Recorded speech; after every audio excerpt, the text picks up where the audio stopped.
Sean todos ustedes bienvenidos a este nuevo webinar del mes de junio. En esta ocasión tenemos la oportunidad de escuchar a un experto en lo que es el traslado del paciente pediátrico. Tenemos al doctor César Mota Curiel. El doctor es de República Dominicana. Así lo dije bien ahora, ¿verdad, César? Sí. Ya no te cambié la nacionalidad.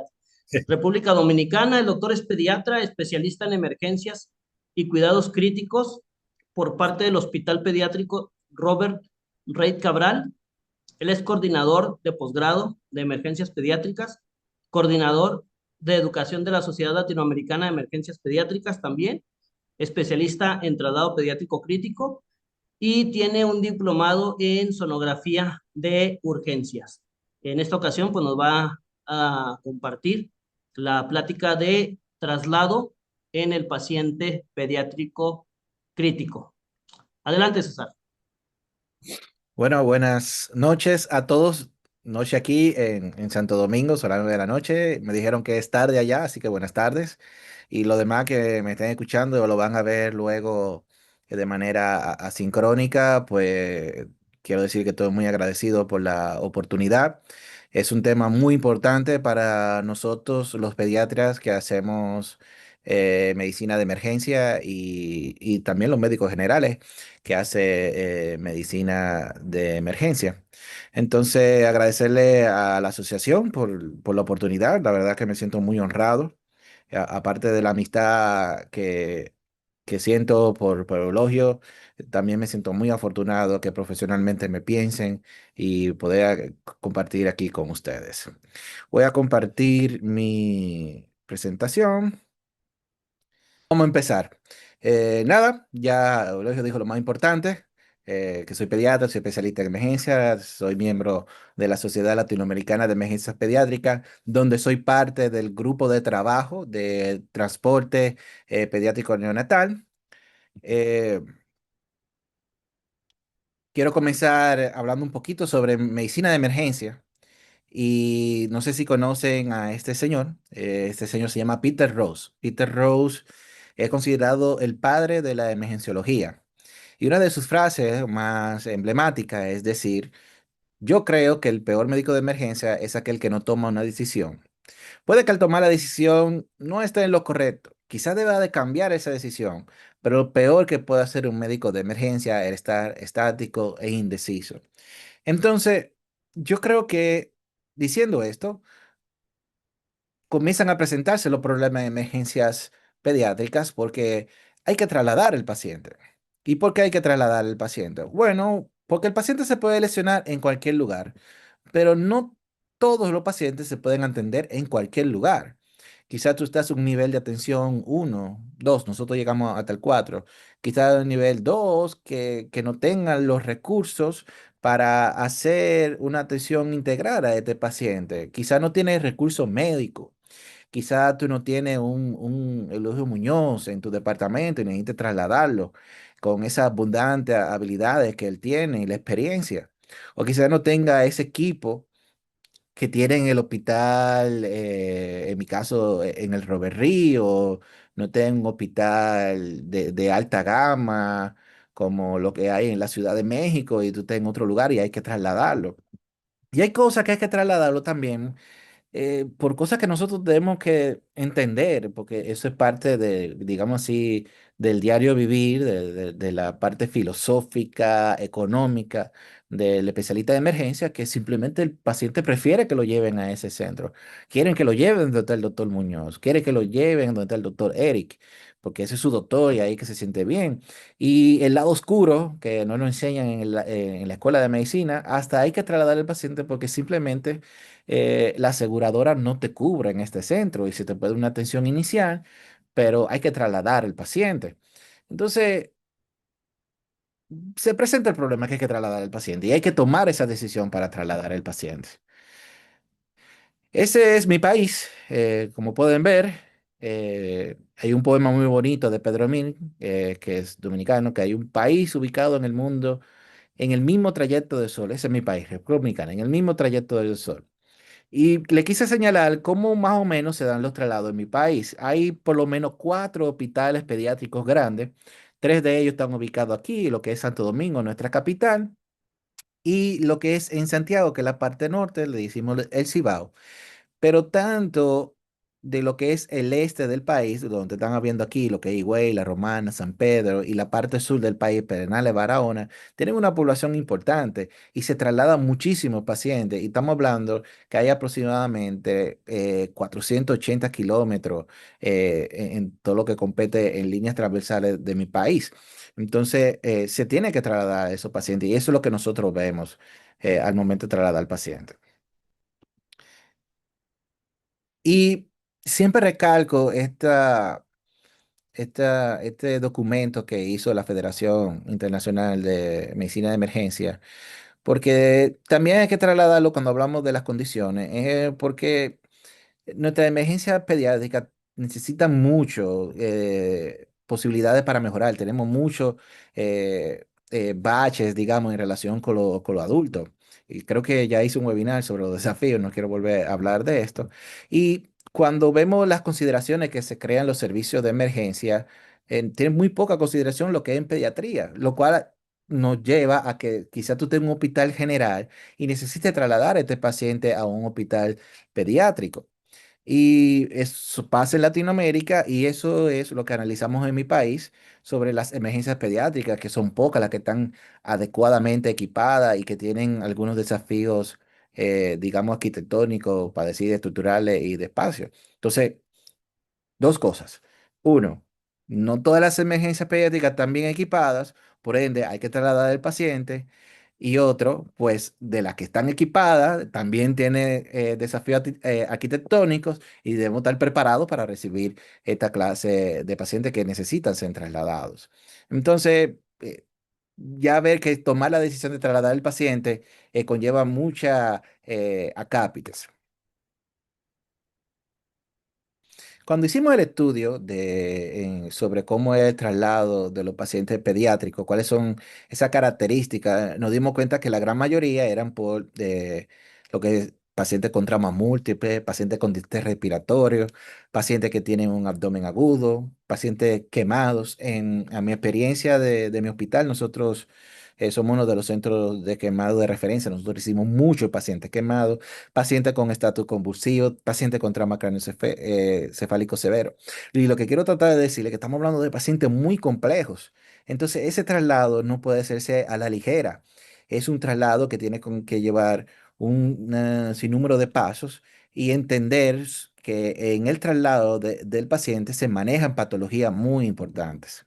Entonces, tenemos el primer problema, que por las patologías, por las condiciones del lugar, por las condiciones de la familia, por las situaciones de los seguros, ¿verdad? Hay que trasladar al paciente. Pero el otro problema que nos vamos es que a veces pensamos que el paciente es como si fuera una cosa, lo montamos en una ambulancia, la ambulancia van así, rapidísimo, y se convierte como una especie de Fórmula 1 la ambulancia. Y no puede ser así, eso no es una buena opción. Tenemos que tratar de romper con el paradigma de que recibo el paciente y de una vez tengo que correr con él, llamando a la ambulancia, llamando al servicio de traslado. No, para hacer el traslado no tiene nada que ver con la rapidez del traslado. ¿Y por qué? Bueno, porque es una muy mala idea pensar que el paciente va a llegar rápidamente al centro referidor. Este es mi país, esa es una de las avenidas más importantes o la más importante de Santo Domingo. Eso es en la hora pico. La ambulancia no tiene alas, ¿verdad? O sea, tiene que romper lo que es el tráfico. También puede haber accidentes, lo que puede atrasar el traslado, así que andar rápido no es una solución. En el caso del traslado aéreo, pues las condiciones climatológicas, los permisos también pueden atrasar el traslado. Siempre recuerdo que duré aproximadamente 1 hora, 2 horas en una pista con un paciente intubado que era quemado, que era de Panamá, lo estábamos llevando a, a Texas. Y no pudimos despegar porque pues, estaba lloviendo, las condiciones climatológicas no eran las adecuadas. Entonces, imagínense si uno no se hubiera preparado, esa hora que no estaba estipulada durante el traslado, pues el paciente hubiera tenido muchas comorbilidades. Entonces, ¿quién podrá defendernos? ¿Verdad? Si no nos preparamos, si tenemos esa forma de recibir paciente y correr. Entonces debemos prepararnos adecuadamente para tratar al paciente, no es solamente llevárselo.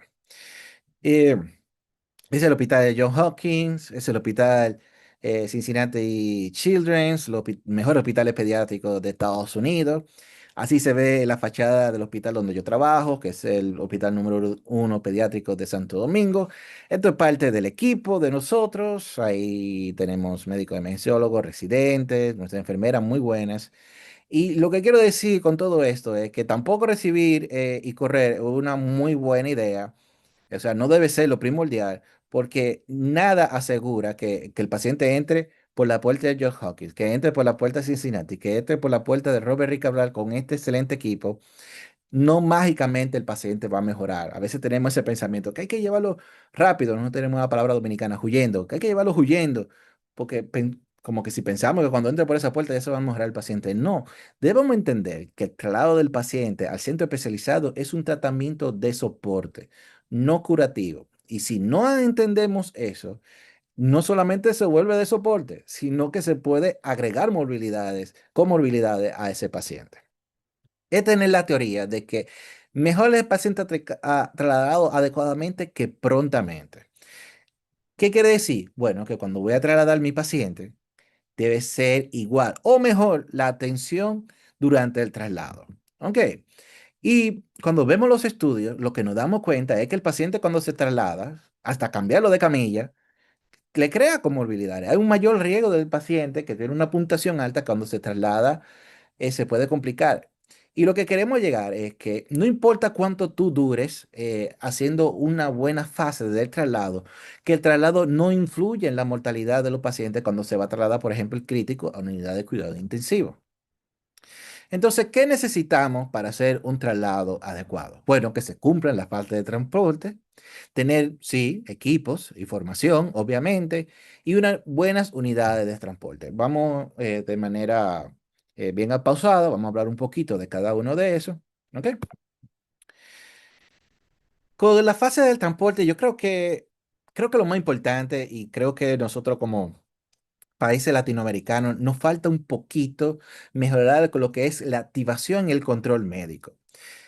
Porque tenemos que conocer el caso y por qué se está trasladando el paciente. No es solamente una llamada de que tú tienes espacio, si me lo puedes recibir, si hay una especie de amiguismo entre ambos médicos, o no sé si pasa en México, quizás no pasa en México, porque el director lo autorizó o el ministro lo autorizó y ya tiene que llegar. No, no, no, tiene que ser una activación conociendo el paciente, conociendo el hospital que lo va a recibir, cuáles son las condiciones. ¿Cuál va a ser el medio con cuál se va a trasladar este paciente? Si este paciente conviene trasladarse a tierra, si conviene trasladarse aéreo, y si se va a trasladar aéreo, si debe ser con áreas rotatorias, si debe ser con alas fijas. ¿Cuáles son las condiciones del traslado? ¿Y cuál es el personal que va a trasladar a ese paciente? La gran mayoría de los pacientes vemos que, bueno, pues lo puede trasladar una enfermera muy entrenada y no estamos diciendo que no. Pero hay pacientes que debe trasladarlo un intensivista o un pediatra emergenciólogo por la complejidad del paciente.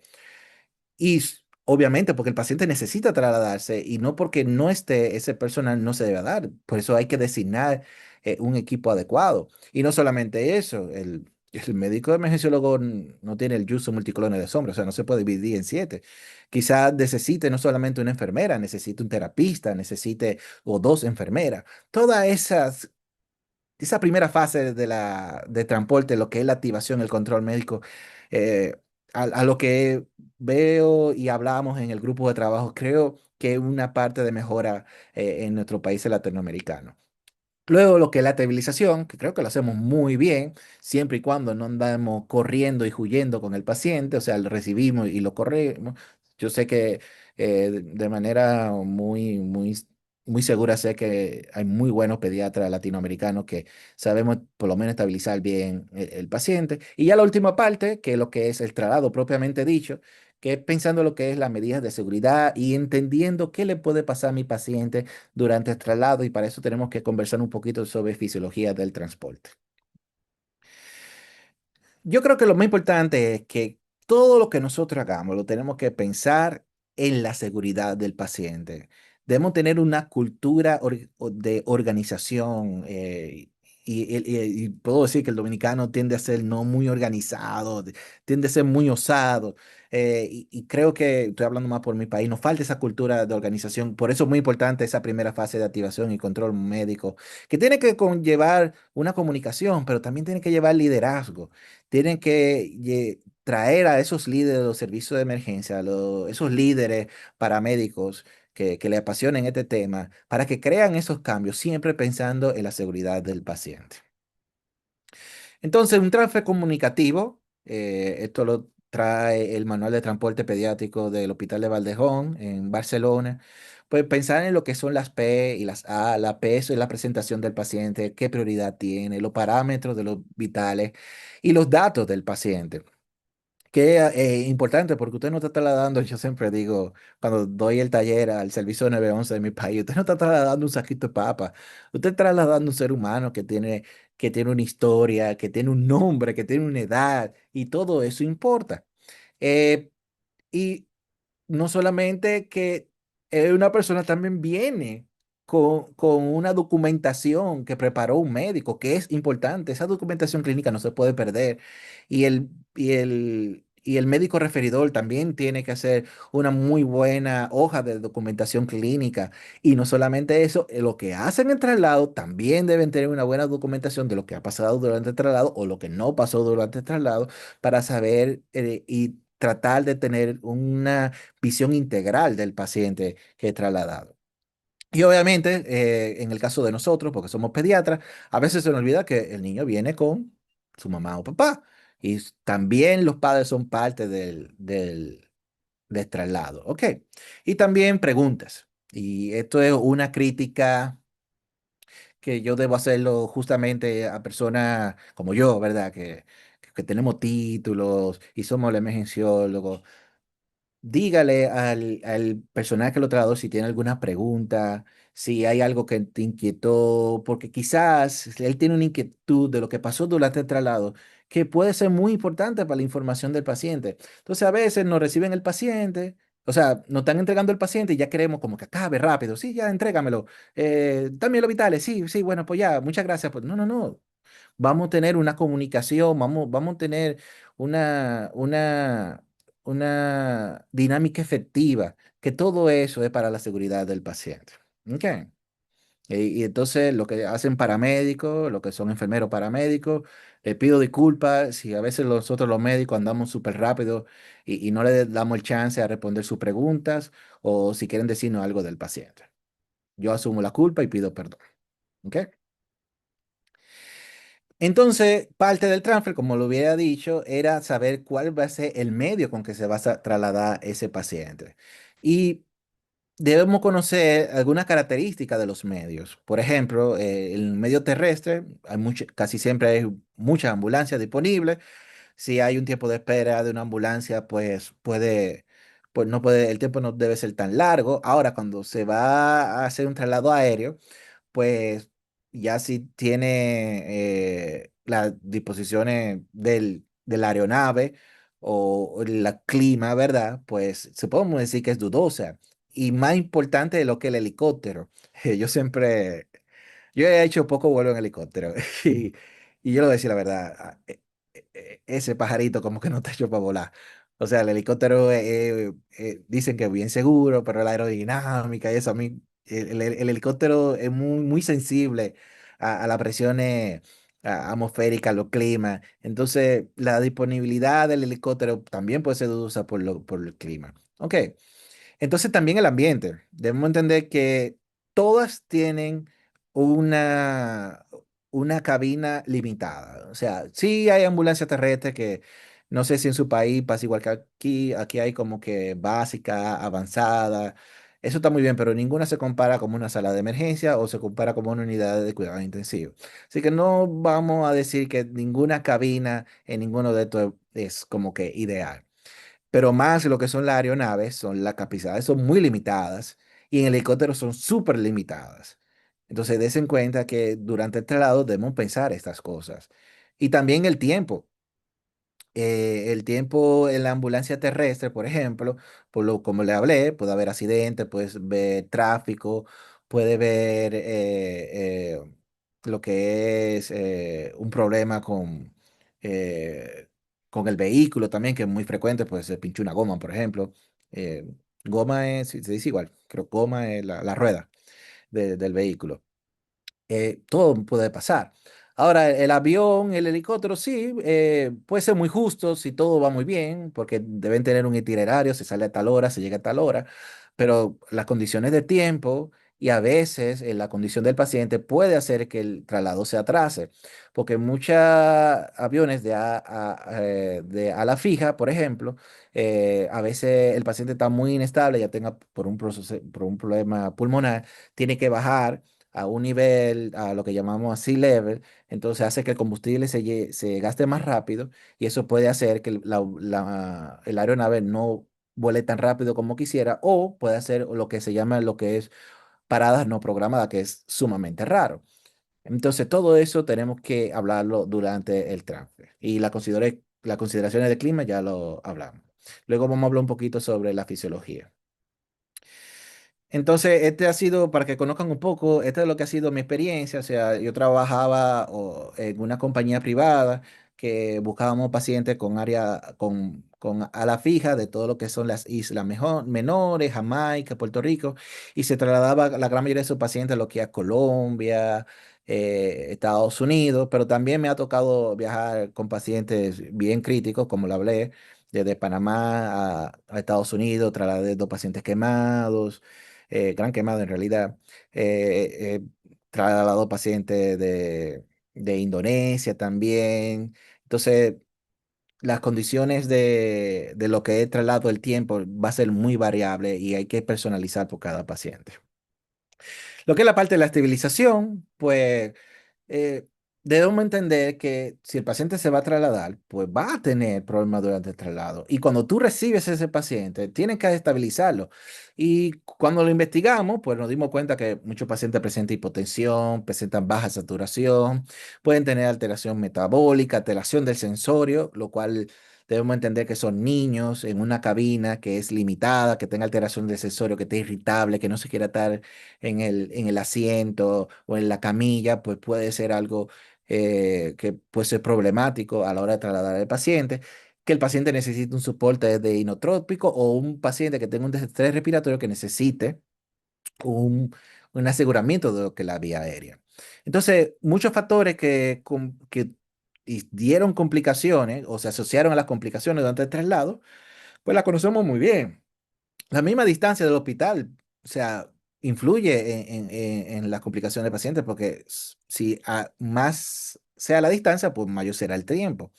Los pacientes con trauma importante también son los que más presentan comorbilidades, los pacientes que tienen problemas respiratorios.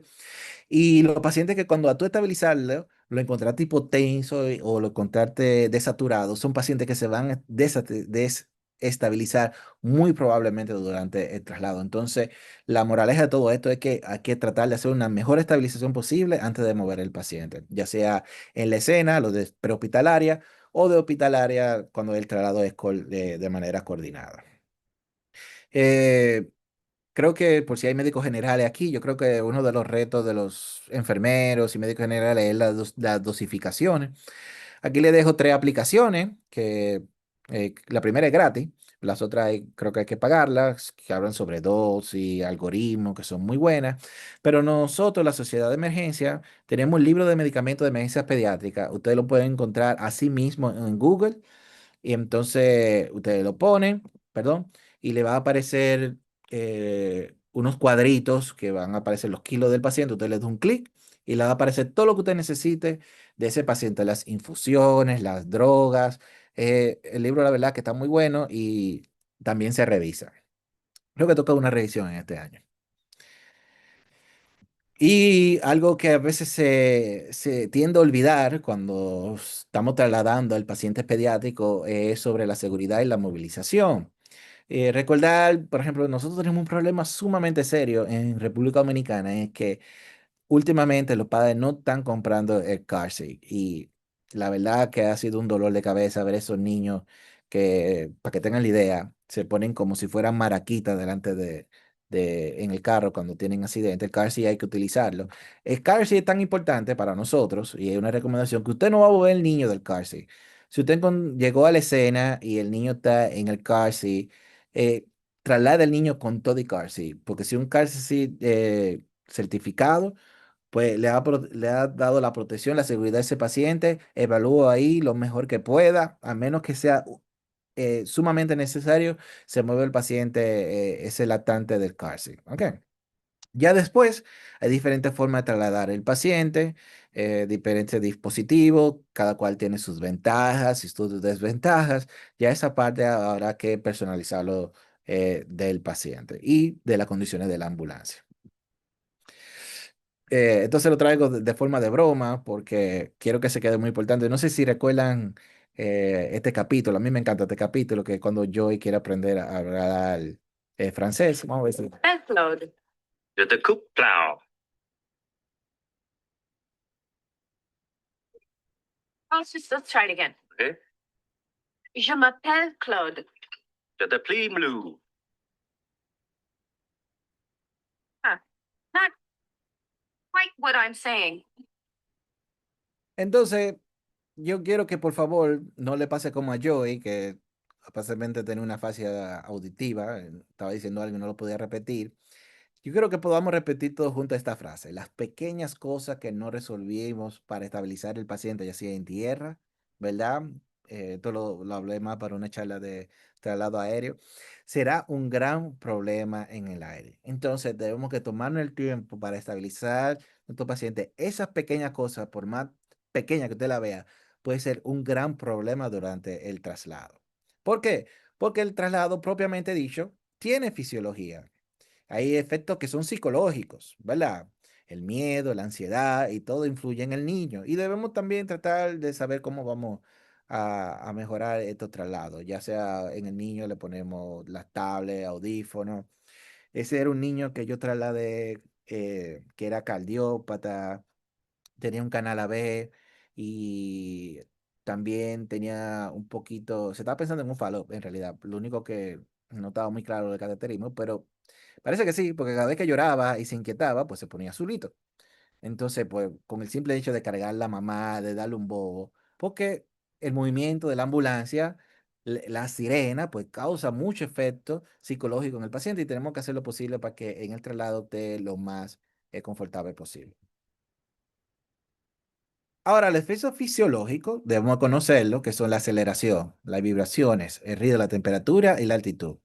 La aceleración, obviamente lo vamos a ver un poquito más lo que son en los traslados terrestres con la ambulancia, por ese movimiento internos, por esa, lo que es ese sub y baja de las ambulancias, que no solamente es por nosotros llamamos Badén, otro nombre le decimos policía acostada, eso es más dominicano, pero es por donde pasan los reductores de velocidad, todos esos movimientos, ¿verdad? Pues dan un poco de lo que son atracciones gravitatorias y tienen mucho efecto en lo que es el sistema vascular. Y nos pasa hasta a nosotros mismos, nos da náusea, nos da sensación de mareo. Ahora, cuando la ambulancia va muy rápida y tiene lo que se llama esos frenones, ¿verdad? Que frena de repente, que alguien se le metió en el medio de la ambulancia, bueno, que puede pasar cualquier cosa. También eso causa alteraciones hemodinámicas. Y ya sea para la aceleración, con respecto a la aceleración, ¿verdad? Pues eso aumenta lo que es la presión venosa, puede aumentar la presión intracraniana. Entonces, aquí volvemos a la idea inicial. Recibir y correr no es la mejor opción. Yo para serle muy sincero, cuando cada vez que he trasladado a un paciente a la ambulancia, le digo a la de la ambulancia, por más grave que esté el paciente, le digo, por favor, no vaya tan rápido. No es necesario, porque ya yo controlé la escena, ya yo estabilicé a mi paciente, no hay necesidad. Además, sabemos que si va muy rápido también la ambulancia se accidenta y eso es algo que debemos entender. Pero no solamente por eso, sino que esos cambios de velocidad, aceleración y aceleración puede compensar a un paciente. En el caso de República Dominicana, ¿cuáles son los pacientes que más se descompensan durante el traslado? Pues aceleración, aceleración, los pacientes con dengue. Los pacientes pueden tener nítido su presión, su llenado capilar tan calientico y de verdad cuando están durante el traslado por andar, la palabra dominicana, por andar huyendo y rápido, llegan muy descompensados esos pacientes porque no hay que andar rápido porque hace esa aceleración y desaceleración cambio hemodinámico. Bien. Las vibraciones, recordar que son energías, y en los casos de los recién nacidos se han evidenciado hasta casos de microsangrados. Entonces, ¿dónde más se sienten las vibraciones? Bueno, en la ambulancia terrestre, si no tiene un buen mantenimiento, suele pasar mucho en países latinoamericanos, que pues que la ambulancia no es una ambulancia propiamente preparada, sino que la donó un diputado, un senador para una comunidad, pero tiene sus desperfectos. Y esa ambulancia pues, tiene muchas vibraciones, motores sueltos. Pero donde más se siente las vibraciones es en lo que son las aeronaves por helicóptero. ¿Ok? Entonces, en las vibraciones tenemos que tener pendiente de tratar de que el paciente no sienta esas vibraciones, ya sea con audífonos, con acolchonar un poquito lo que es la camilla, que son buenas estrategias. Eh, si el paciente va a volar, debemos entender que tiene una gran posibilidad de compensar. El único ser humano que estaba supuesto a volar y ni tan ser humano era Superman. ¿Ok? Pero eso no es lo normal. Entonces, como tiene una gran posibilidad de decompensarse, debemos entender que también el paciente por traslado aéreo lleva sus pasos igualitos. La recepción del paciente ya lo hablamos, la planeación de cómo va a ser ese paciente, porque la ambulancia no va, o sea, la aeronave ni el helicóptero no va a entrar por la puerta, lo más seguro va a aterrizar y hay que trasladar a ese paciente a veces terrestre y en la misma camilla hay todo eso, hay que planearlo por dónde va a pasar el paciente, la misma ejecución y por último lo que es la aterrizaje y la entrega del paciente a su destino. Entonces hay contraindicaciones, lo que son absolutas y relativas para el traslado del paciente aéreo. Bueno, la absoluta es que las condiciones inseguras son para el vuelo, o sea, volar es riesgoso. Eh, la verdad que volar es uno de los medios más seguros, pero últimamente estamos viendo como que muchos accidentes aéreos en este año, ¿verdad que sí? Así que la verdad que se me aprieta un poco el pecho a decirlo. Pero debemos entender que por las condiciones climatológicas y en el caso de mi país, que somos un país tropical que cambia mucho, pues hay que tenerlo bien pendiente. Ya lo que son pacientes terminales no nos aplica mucho a nosotros, es solamente tener un razonamiento de lo que es riesgo y beneficio. Y obviamente, como son aeronaves con cabinas muy pequeñas, si es un paciente con una enfermedad infectocontagiosa que no tiene tratamiento o que es letal para lo que es el crew, pues también debemos tenerlo en consideración. Ok. Aquí les dejo uno de los retos del transporte aéreo médico, un artículo que salió recientemente, la verdad que está muy bueno, les dejo para que lo puedan leer luego, pero de los retos es el abordaje y la cabina, o sea, y más si es helicóptero, la cabina es muy, muy limitada. Las intervenciones que tú puedes hacer en una cabina de helicóptero, la verdad que son muy pocas hasta el mismo acceso del paciente, y más si son en condiciones de despegue y aterrizaje, o sea, cada cual tiene que estar en su asiento por el asunto de seguridad. Entonces, también la interferencia de los dispositivos, porque son las vibraciones, la onda electromagnética. Usted no va a tener internet en la altura para que le pueda ayudar ante cualquier cosa. Entonces, hay que estar muy preparado. Y también lo que hablamos, lo que es la fisiología, vamos, perdón, que lo vamos a hablar ahora, lo que es la fisiología. Bueno, pero lo que es la altura, pues cuando la cosa está por debajo de los 5.000 pies, pues no hay ningún problema. Uno puede tener una área segura. Es lo que se conoce como sea level. Un momentico, por favor. Es lo que se conoce por sea level. Pero ya después de los 5.000 pies, no importa si usted está acostumbrado a vivir en Cusco, en Bolivia, o sea, como quiera, usted va a tener repercusiones fisiológicas, un poquito de saturación, puede tener un poquito de sensaciones simpáticas, y eso lo vamos a ver más en lo que son las avionetas. Las avionetas no tienden a subir más de los 20.000 pies, pero ya 20.000 pies es demasiado. Por ejemplo, el pico más alto que tenemos nosotros en nuestro país se llama el Pico Duarte, el de usted de México se llama el Pico Orizaba, no sé si alguien ha ido, traté de buscar una foto, no encontré, pero las avionetas pueden volar a ese nivel, pero ya casi siempre se recomienda que estén presurizadas en la cabina. Y ya por encima de los 15.000 pies, por encima de los 20, ya casi, o sea, lo ideal es que se traslade en aviones de ala fija que son presurizadas. Pero todo eso, a pesar que son cabinas presurizadas, sí o no, también van a tener repercusiones fisiológicas. Y lo que más se ve es lo que es la disponibilidad del oxígeno por las diferentes leyes. Ya me he tomado mucho tiempo, voy a tratar de ir un poquito más rápido. Pero mientras más altitud, pues la temperatura va a bajar, los gases se van a expandir. Entonces, la disponibilidad del oxígeno por el paso de la membrana alveolo capilar, porque acuérdense que el traslado, o sea, el paso es pasivo, o sea, no es activo, no es por una proteína. Entonces, debe tener una muy buena presión.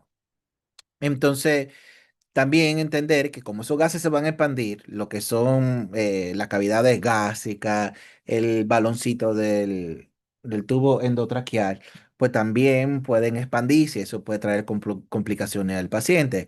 Y obviamente ese neumotórax que quizás por que no se identificó o que pensaste que no era tan importante y que el paciente saturaba bien, ese neumotórax cuando tú cojas altitud se va a expandir y se puede convertir en un hematórax a tensión.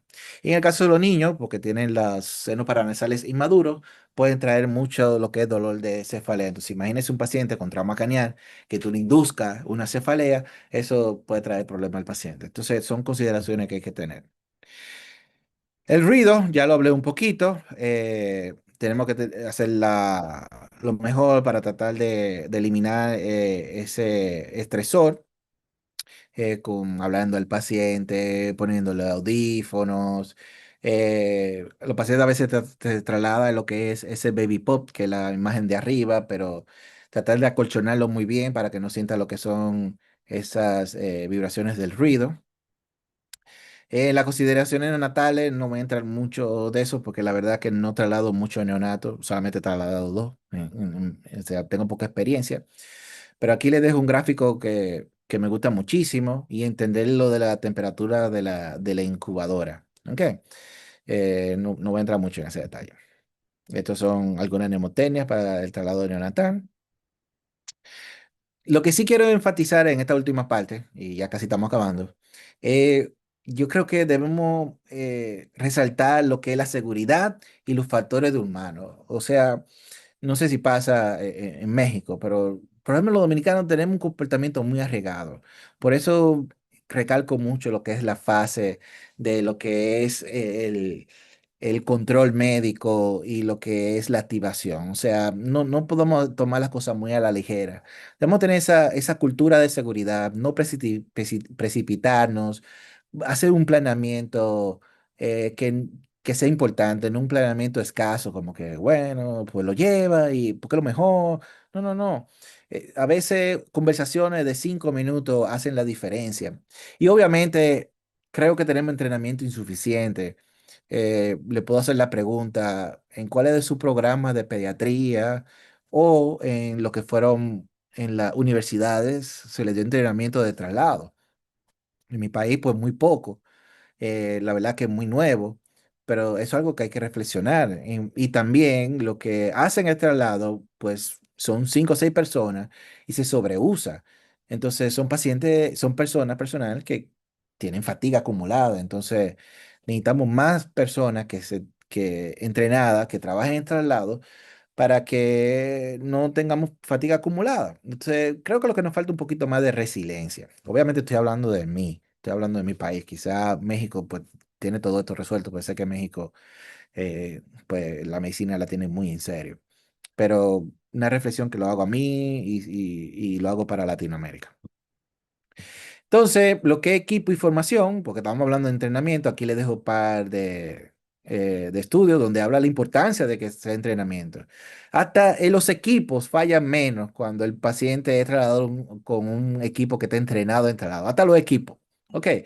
Más los eventos adversos, pues se presentan menores. Ok. La sociedad americana tiene este libro que aparece en Amazon y no lo tengo en PDF, pero la verdad que es bien, muy bueno, bien económico. Y también nosotros en la Sociedad Latinoamericana de Emergencia Pediátrica vamos a crear un manual. Te prometo, Eulogio, que cuando acabemos ya lo voy a enviar para que lo puedan tener disponible la asociación. Esto, lo que estaba hablando sobre el equipo y la formación, que no es, vuelvo y digo, no es un saquito de papa, es una persona y una persona también que lo está trasladando. Entonces, que tenga ideas bien claras, que hay que identificarse el diagnóstico, el estado del paciente, las acciones realizadas, signos y síntomas. Lo que tener una muy buena conversación, una buena dinámica, bien de doble vía. ¿Ok? Eso es parte de la formación y del equipo. Recalca también, esto es parte del libro, sobre que debe haber un director del programa de traslado, un director médico que tiene funciones muy específicas. O sea, no es que debe ser el que tiene el tiempo libre, que va a ser el director del programa, el director. No, no, no, debe ser una persona entrenada, que se dedique a lo que es traslado. Traslado es parte como una subespecialidad de la medicina crítica y debe tratarse como tal. ¿Ok? El mismo control médico no es solamente una secretaria, el control médico debería ser un médico y que entienda el idioma que se está hablando, que sepa ese paciente, las condiciones, hasta para hacerle el triaje si en el caso de prehospitalaria necesito un control médico. Y por último, el equipo de transporte. Entonces, soy yo dando entrenamiento al servicio 911 en mi país, hablamos un poquito de traslado neonatal. Y la verdad que hemos progresado muchísimo, hemos estado muy contentos y seguimos trabajando. Lo que nos falta a nosotros es esto, unidades de transporte que se convierten en unidad intensivo móvil y que la cuna de traslado pues que tengan todo el equipo. Mi sueño es que haya ambulancias solamente para pediatría, porque para que el niño también se sienta bien, con muñequitos, con caricaturas. A mí me gustaría que tuvieran animes, por ejemplo, que a mí me gustan mucho los animes, pero todo eso que ayude al traslado del paciente, pero que las ambulancias estén bien equipadas. ¿Ok? Las cabinas, de igual manera, que las cabinas tienen que estar muy bien equipadas. Recordarle que las cabinas son espacios muy limitados, las intervenciones son muy poquitas, por eso necesitamos un buen equipo de monitorización y todo el equipo de lo que es bomba de difusiones que estén funcionando adecuadamente. ¿Ok? Entonces, ¿a dónde vamos? Pues debemos quitar la palabra in y hacer las cosas posibles. Entonces, recordar que todo lo que tenemos que hacer sea con pensar la seguridad del paciente, educación, entrenamiento. Ese de las compañías que yo trabajé, ahí estábamos dando entrenamiento. Este es un entrenamiento que yo cogí en Estados Unidos. Me llamó muchísimo la atención porque era el servicio de propietaria que cogía la clase de simulación con nosotros. Entonces, eso es algo que yo he querido instaurar en el programa de emergencia de mi hospital. Ha sido difícil por razones que ellos están trabajando mucho, pero qué bueno sería que la clase de traslado y de simulación lo hagamos con nuestro personal de traslado. Suena raro, pero que no lo hacemos. Y hay que involucrarlo a ellos. Y debo decir que tanto enfermeras como médicos generales cuando hacemos el trabajo, pues están muy motivados. A mí me encanta trabajar con enfermeras y médicos generales porque se les nota la gana y la verdad es muy satisfactorio. La documentación e investigación, debemos hacer más investigaciones sobre lo que es el traslado, pero para eso hay que documentarlo. Hay diferentes escalas, se la voy a dejar aquí, con diferentes eh, utilidades. Nosotros hemos hecho, en el grupo de traslado, hemos hecho estos estudios. Vamos a hacer un cuarto estudio próximamente sobre traslado intrahospitalario, que no lo traté ahora porque era de terrestre y aéreo. Pero hay que comenzar a documentar para ver nuestra realidad y ver cuáles son las oportunidades de mejora. Pero necesitamos investigación. Así que si hay estudiantes aquí y quieren hacer tesis para graduación, pues traslado es un muy buen tema. ¿Ok? También hay que innovar, hay que hacer cosas modernas a nuestro siglo, por ejemplo, la telemedicina durante el traslado. La verdad que no es tan nuevo. El, Se comenzó a instaurar en el 1998 y Y quizá a nosotros lo que nos falta un poquito más de resiliencia, vuelvo y digo, y tratar de hacerlo. ¿Saben por qué? Porque yo creo que como quiera lo hacemos. Hasta cuando le decimos a una persona, te quiero trasladar tal paciente y tú le dices, mándame un video por WhatsApp del paciente o mándame un video, ya estamos haciendo telemedicina. Ahora, esto de manera informal. Hay que hacer protocolos propios de telemedicina para el traslado del paciente, que ayuda muchísimo. Sé que ya lo estoy cansando, ya casi estoy acabando. Estoy hablando un poquito más de telemedicina, la importancia. Ahí les dejo tu estudio para que lo puedan leer, porque habla sobre la efectividad de la telemedicina. Y vuelvo y digo, creo que de manera informal todo lo hacemos. Todo le decimos, ¿cómo va el paciente? Mándame un videíto, mándame una radiografía de tora del paciente, mándame los gases para ver cómo va. Entonces, sí lo hacemos, pero necesitamos protocolos y la instauración propiamente de lo que es la telemedicina durante el traslado del paciente. ¿Ok? Entonces lo robé al doctor Tesquizo en una de sus ponencias. Él tenía unas reglas del transporte. A mí me encanta porque dice planear adelante. Ninguna forma de transporte es ideal para cada paciente. O sea, hay pacientes que hay que trasladarlo en terrestre, hay pacientes que hay que trasladarlo por ambulancia aérea, ya sea helicóptero o avión. O sea, no hay una forma ideal. Cada paciente hay que individualizarlo. Cualquier hospital es mejor que cualquier aeronave, eso hay que decirlo bien claro, y muchas veces mejor que cualquier ambulancia. Entonces vamos a estabilizar bien nuestro paciente antes de moverlo y recordar que si el paciente está enfermito, durante el traslado tiene una gran posibilidad de ponerse más enfermito. ¿Ok? Entonces pequeños problemas son grandes problemas que no anticipamos y recordar que nada es para siempre. La gasolina se gasta, el oxígeno se gasta, las infusiones se gastan, el personal se agota, entonces debemos planear hacia adelante. ¿Ok? Que eso nos lo enseñamos mucho en Avengers, que ellos en Endgames pues planearon el plan, tuvieron algunos problemas, pero como se planificaron salieron adelante. ¿Ok? Tenemos un grupo de trabajo de la Sociedad Latinoamericana de Emergencia Pediátrica de Traslado. Si no son miembros de la sociedad del SLEPE, los pediatras emergenciólogos, los pediatras que trabajan en emergencia, le invito a que se unan y que sean parte del grupo de trabajo. Estamos haciendo, como le dije, investigaciones. Estamos haciendo cursos. Nuestro coordinador es el doctor Nil Cazón. Ahí están ellos en Colombia, ahí estamos nosotros en Bolivia. Vamos a tener una tercera parte del curso de estabilización pediátrico. Creo que tenemos acuerdo, ¿verdad que sí, Eulogio? Así que si son miembros de la asociación, va a tener su descuento para este curso. Ya estamos trabajando en él, que va a tener una parte online, una parte presencial.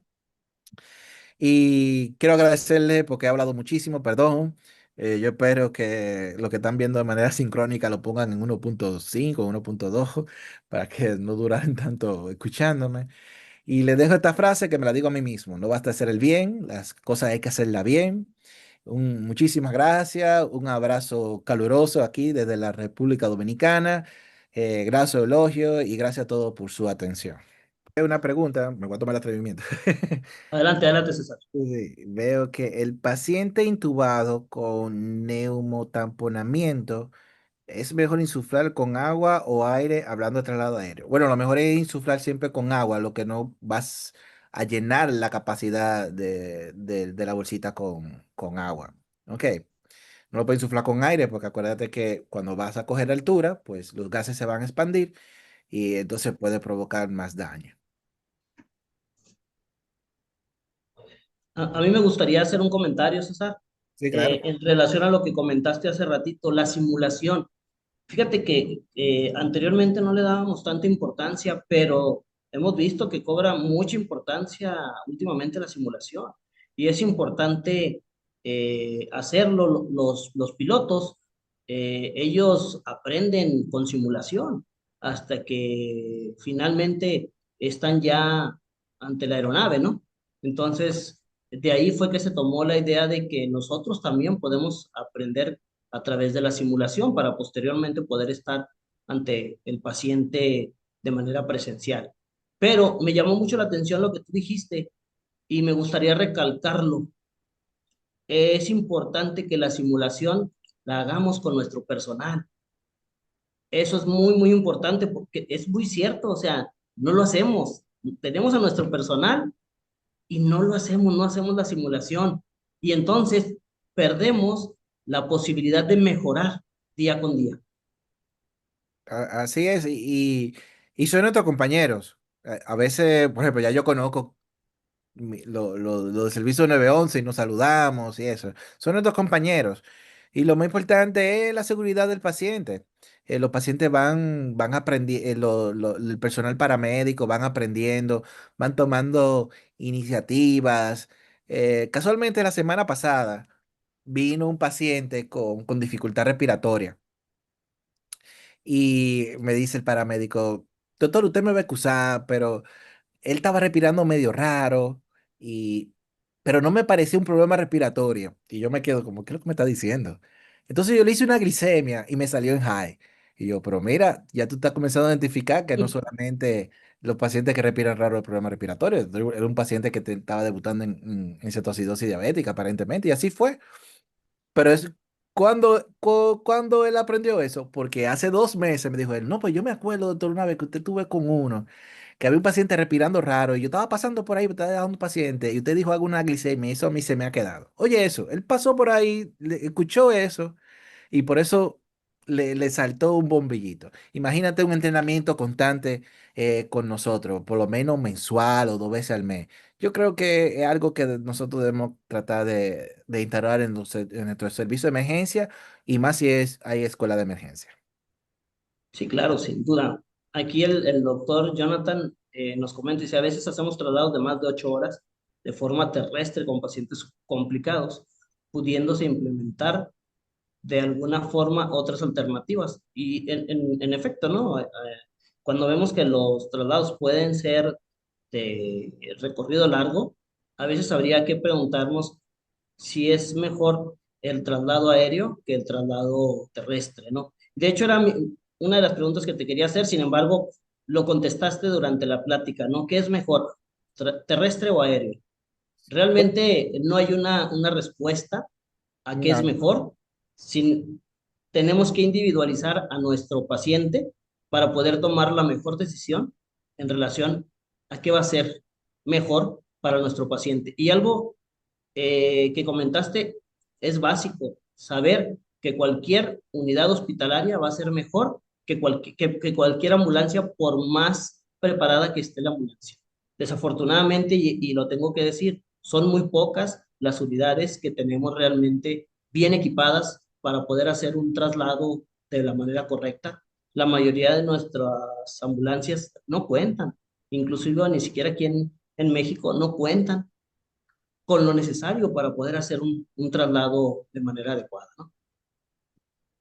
Así es, y a veces hay que hacer paradas.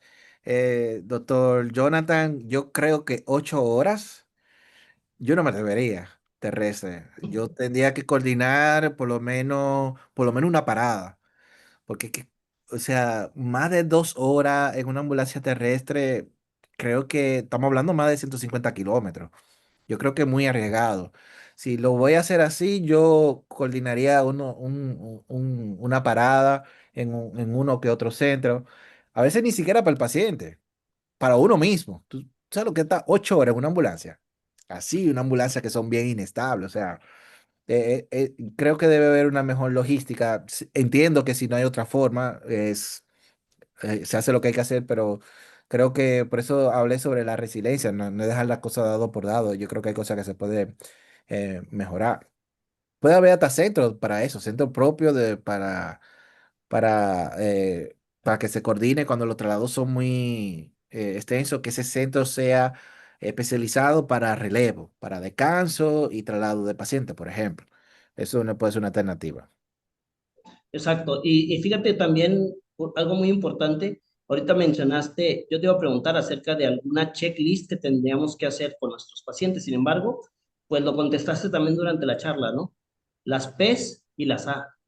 Es importantísimo cumplir con ello, porque si tú cumples con ello, prácticamente estás haciendo tu checklist y sabes que el paciente va a ir en las mejores condiciones.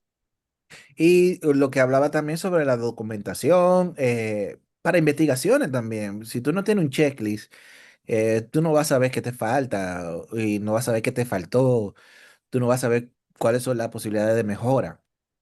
Y, y nosotros no podemos dejar todo a la mente, porque imagínate, un ejemplo, el doctor Jonathan.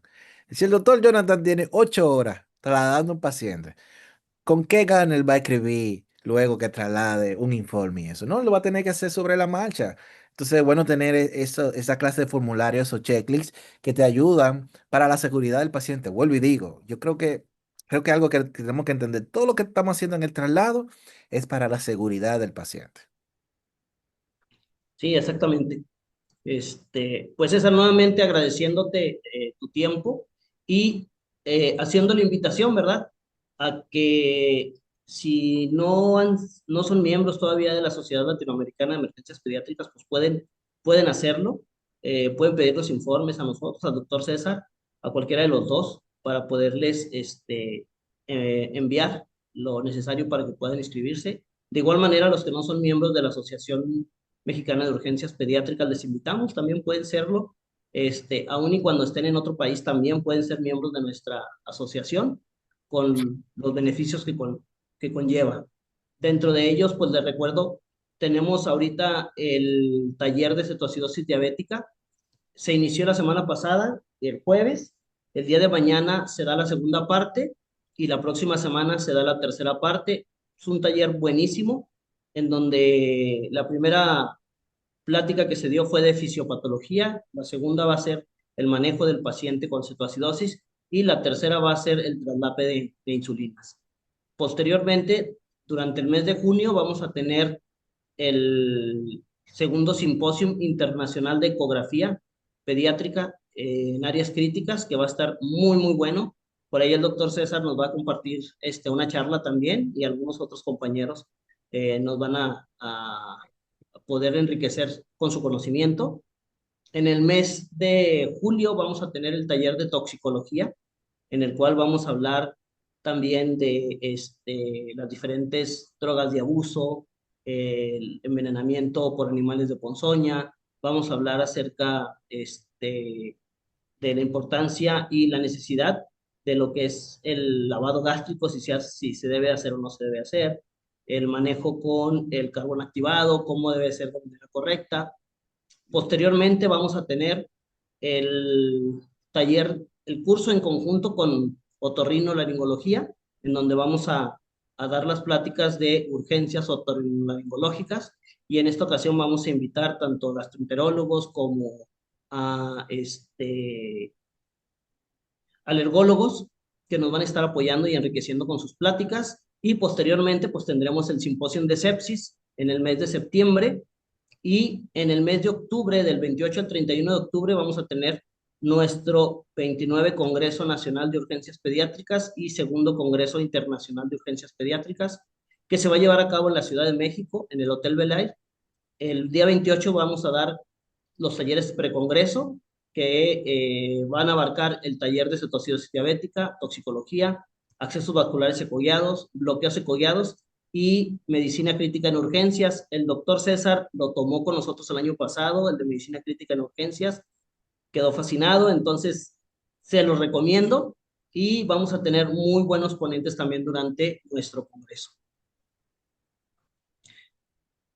Si no hay algo más, les agradezco mucho y nos estamos viendo pronto en el próximo webinar que se va a dar en el mes de junio.